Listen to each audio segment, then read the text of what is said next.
guys, so I just recorded a very chaotic and short of breath house tour because I bought a house and I decided to sit down and talk about this journey because I am just too, I don't know if tired is the right word. I am not in the headspace to be productive right now, to like unpack and stuff and clean. So I just need to do something else. I'm literally waiting to go grocery shopping with my mom within the next hour. So I don't really have time to get too wrapped up in doing anything anyway. So I was still living at home, and basically like I went to college, didn't really know what I wanted to do after getting out of college. I just kind of went to college because that's what I thought I was supposed to do. And I did actually really like college. I am like an academic type person, but I just could never commit to like a career path. I'm not a very I don't know how to explain it. I'm not someone that wants to be like, okay, this is my career for this foreseeable future. The idea of that is terrifying to me, to put all this money into like going to school and getting a very specific degree in something to then do that one thing for the rest of your life. I just never felt sure enough about anything in particular to commit to that. So I never ended up going back to school because my original plan after undergrad was to then go to grad school and get my doctorate. And like I said, I never felt sure enough to make that leap and put in the time and the money to go to grad school. So instead I started working and started saving up my money. I started paying all my student loans, and basically because I was living at home, I didn't have any expenses because I wasn't like paying rent or anything while I lived at home. So I had like my car insurance, my phone bill, and that was it. So I had maybe $100 worth of bills every month, and then I was putting everything else towards paying off my student loans. So because of that, I was set to pay off my student loans at the beginning of next year. So I started thinking about what my next step should be once I have my student loans paid off. If I wanted to try to go back to school or if I wanted to like move out. And basically I started looking at places around where I already lived to kind of get an idea of what things cost, because I had no idea like what rent cost or what like mortgages cost. I had no idea if it was even something that I could afford. So I just started like looking at local listings to get an idea of what things cost. And I had only been looking at stuff for a few days, and I came across the listing for this house. As soon as I saw the pictures, I was obsessed with it. I really love architecture and decor. I love old homes, and this house, just like all the natural woodwork and like the layout of the house, just everything about it I really liked. So for it was probably 3 or 4 days, I kept getting back on to the listing for this house. I kept getting back on and looking at the pictures again. And I did this, like I said, for like 3 or 4 days. Like every day I would get back on and I look at the pictures again.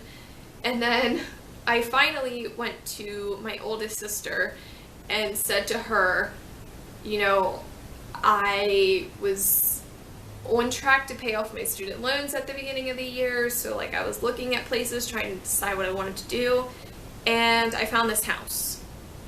And I wasn't planning on buying a house right now, but I really like this house. Like I really, really like this house. And basically was just saying to her, like, is it crazy for me to try to buy a house, basically, because I had never given it any thought. I had never expected, I mean, I guess at some point I expected to buy my own house, but I had never actually given it any real thought before. I didn't know anything about buying houses and mortgages. I knew nothing about it at all. Like, literally 3 months ago, I didn't know anything about this stuff. I went into this with literally no knowledge of how the process worked. So I just asked her, I'm like, would it be crazy if I bought this house? And she was just like, I know, like, do you want my friend's number? A good friend of hers is a realtor. He had just in the last year helped her and her boyfriend buy a house, and had also helped my brother and his wife buy a house. So she was like, do you want his number? You know, he can take you to look at it, and you can talk to him, ask him questions. And so I said yes. So this was on a Wednesday. I texted him, and I told him basically, like, I really like this house. I wasn't planning on buying a house, but, like, I have the money to do it, like, and I like this house. And he said, okay, you need a pre-approval, and then, like, we're all set to go, basically. So I had this conversation with him Wednesday. Thursday, I called into a mortgage lender. I got my pre-approval, which is a super easy process as long as you're, like, qualified for a pre-approval, which basically just means that you have good credit. And got that done, came and saw the house on Friday, immediately put an offer in on the house.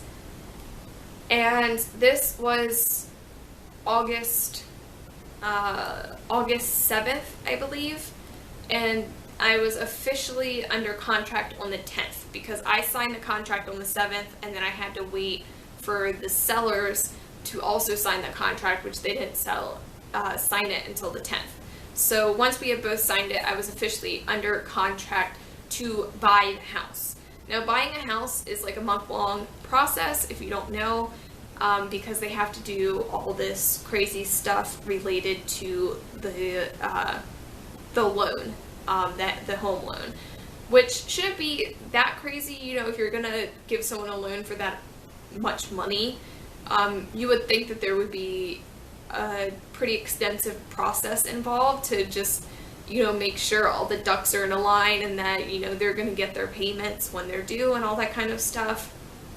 So it takes a full month to process the loan, essentially. And it's actually a super easy process. My sister made it out that it was going to be, like, really stressful and everything, and it really isn't. As long as, like I said, you're qualified for the loan. It's actually pretty easy, because whoever you're getting the home loan from, they're the ones that do all the work. You just give them your, like, relevant paperwork, like tax returns, pay stubs, like information like that they need to establish, that you're reliable and that they should give you money, basically. But once they have all your paperwork, they do everything. Like, I gave them all my paperwork, and I didn't hear from them for a month. Like, you talk to them for the first, like, 2 or 3 days, and then you usually, like, don't hear from them again until you're about to close on the house, which basically means, like, when you go and you sign all the paperwork and they give you the keys. Right after saying this, it's a super easy process. There are things that can go wrong, which I experienced in the process, which is why I said I went into contract in August, and I am now recording this in November, and I just moved in a couple days ago. So basically, my issue wasn't actually anything super crazy, and it wasn't really anyone's fault. It's just something that can happen during the process, which is that when you buy a house you're required to have the property appraised, which just means that someone comes out and looks at it and decides what it's worth, because they don't want to basically lend you more money than what you're buying, I guess. So what happened was that they did the appraisal and the price came back lower than what I had agreed to pay for the house.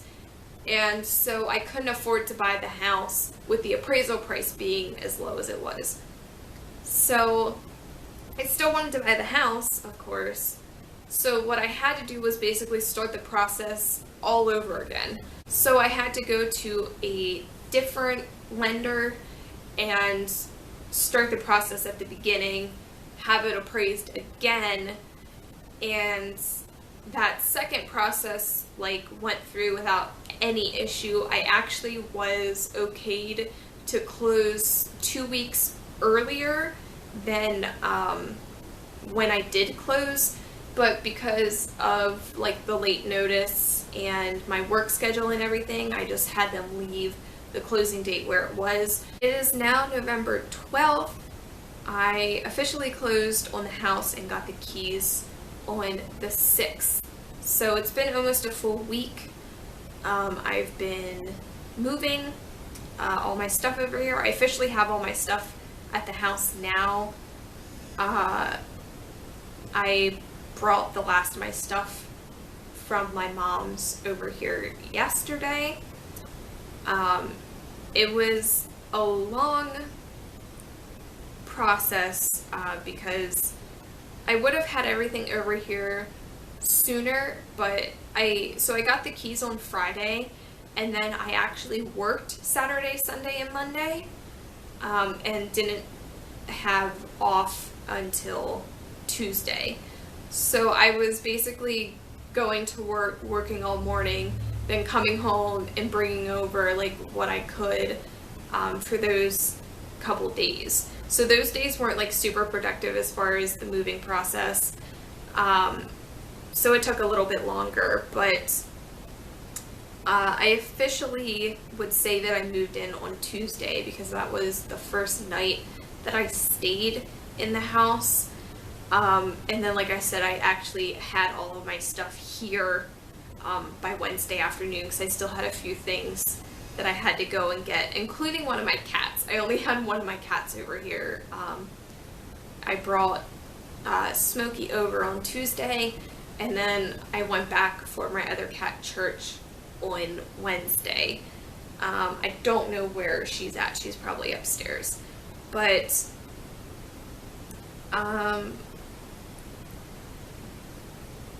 to talk a little bit, I guess, about, I don't know, why I decided to buy a house. I don't know if that's the right way to phrase it. Basically, I was desperate to move out of my mom's house since quarantine started. Her place of work shut down for a while, and she was always home. Normally, she's semi-retired, so she travels a lot, and when she's not traveling, she's normally working or she's out with her friends. So she wasn't actually home that often. But then 2020 happened, and she was just home all the time. And to say it in the nicest way possible, my mom is a very loud person, and I go into work at 4 a.m., so I'm usually going to sleep somewhere between 7 and 9 p.m., right? And I would be trying to sleep, and it's just the noise in the house was just unbearable. I could not get any sleep. I was constantly being woken up, and I was just at my wit's end, which is why I had started looking at places trying to decide if I wanted to get an apartment or try to get a house. That was the thing that I didn't know if I actually could afford to get a house, if I made enough money at my job to be able to afford those monthly payments. I didn't know what things cost, so I was trying to figure out what I wanted to do, because there are a couple apartments in the town where I live, but not very many. So there weren't that many choices as far as apartments that I could get. So I ended up, by chance, seeing the listing for this place and just really liked it. So I basically just decided to try. I had no idea if I could get the loan, honestly. Like, I didn't have enough knowledge about how everything worked to know if I would qualify for, a mortgage. Like, I just didn't know. It's not like they teach you about mortgage in school and how this whole process works. So I basically just went into it knowing I had enough money saved and that I had good credit. So I would just go into it and try and see if they told me that I had enough income to afford it, basically, because that's part of the whole process, is that they look at your income, look at the monthly payments, and basically tell you if you can afford it or not. So I just went for it and was like, because applying for the loan doesn't automatically mean that you're being given the loan. Like I said, it's a month-long process of back and forth, and you are not agreeing to take the loan until that last day of closing after that month-long process, and you sign all the papers. That's when you officially go into contract for the loan. So you can at any time apply for a mortgage pre-approval and basically find out what you can afford, essentially. And that's just basically what I did. I found this place and I called in, I gave them their information, and then they tell you if you can afford it, which luckily for me, I could, and I could actually afford to get the place that I wanted, which of course a lot of people aren't that lucky. And I definitely did not expect to be one of those people that's lucky enough to, like, their first home is their dream home type thing. Which I say it's my dream home. I never really thought about what my dream home was. I, of course, had ideas of things that I really liked about, different, like, architectural styles and types of homes and different things like that. But I had never thought about what I would actually want for myself on, like, a more permanent basis. So it was really weird to see the pictures of this house, and I just immediately knew that this was the house for me, which sounds super cliche, but it was very much that experience of, like, as soon as I saw the pictures, I just knew it was right. It was everything that I needed, and it was basically, like, just the right amount of what I needed. It wasn't too little or too much. It was just, like, the perfect fit for me. Because it is, like, a smaller house, which is perfect for me because I live alone with 2 cats. I don't need a big place. I don't have a lot of stuff. I don't plan on getting a lot of stuff. I actually have been getting rid of a lot of stuff because I was trying to downsize because I didn't like having so many things. I didn't want to be so, like, materialistic.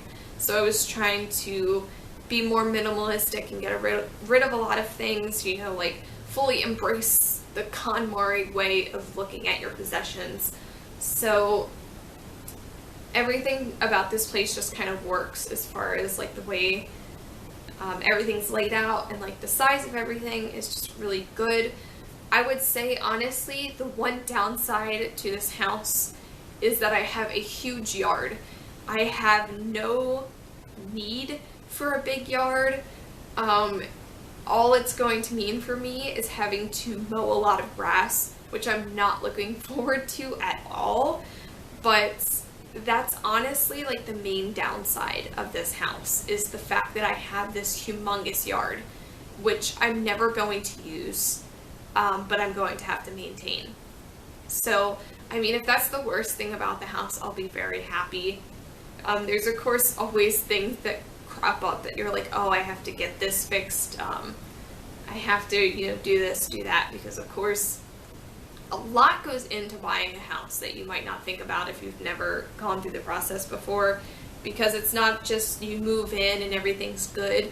You have to maintain the house. At some point you're going to have to buy a new roof or do things like that. That's just like commonplace maintenance things that you have to do to upkeep your house in the condition that it's in.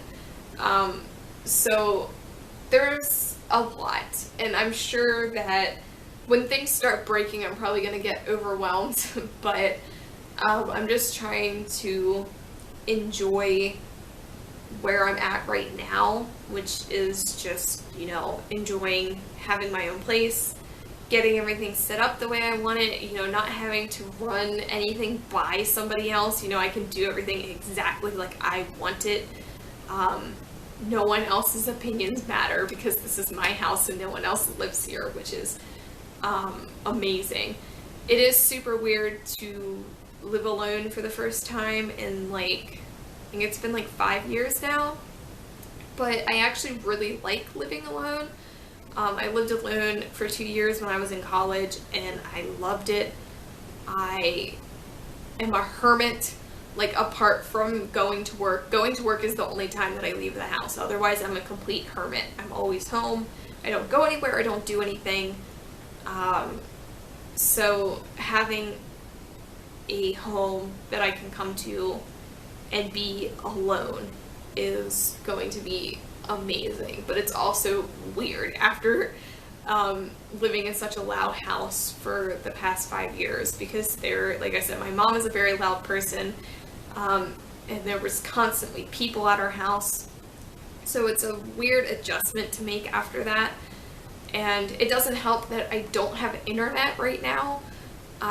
That's been a huge headache that I've been dealing with, which is why I wanted to record this video, because I just was really irritated about this internet thing. Because I've been trying to get my internet hooked up for the past 3 days now, and it's just you would think that I'm asking for $1 million trying to get my internet hooked up. It's crazy. So it kind of sucks not having internet, because I don't have cable. So internet was I mainly watch YouTube and Twitch.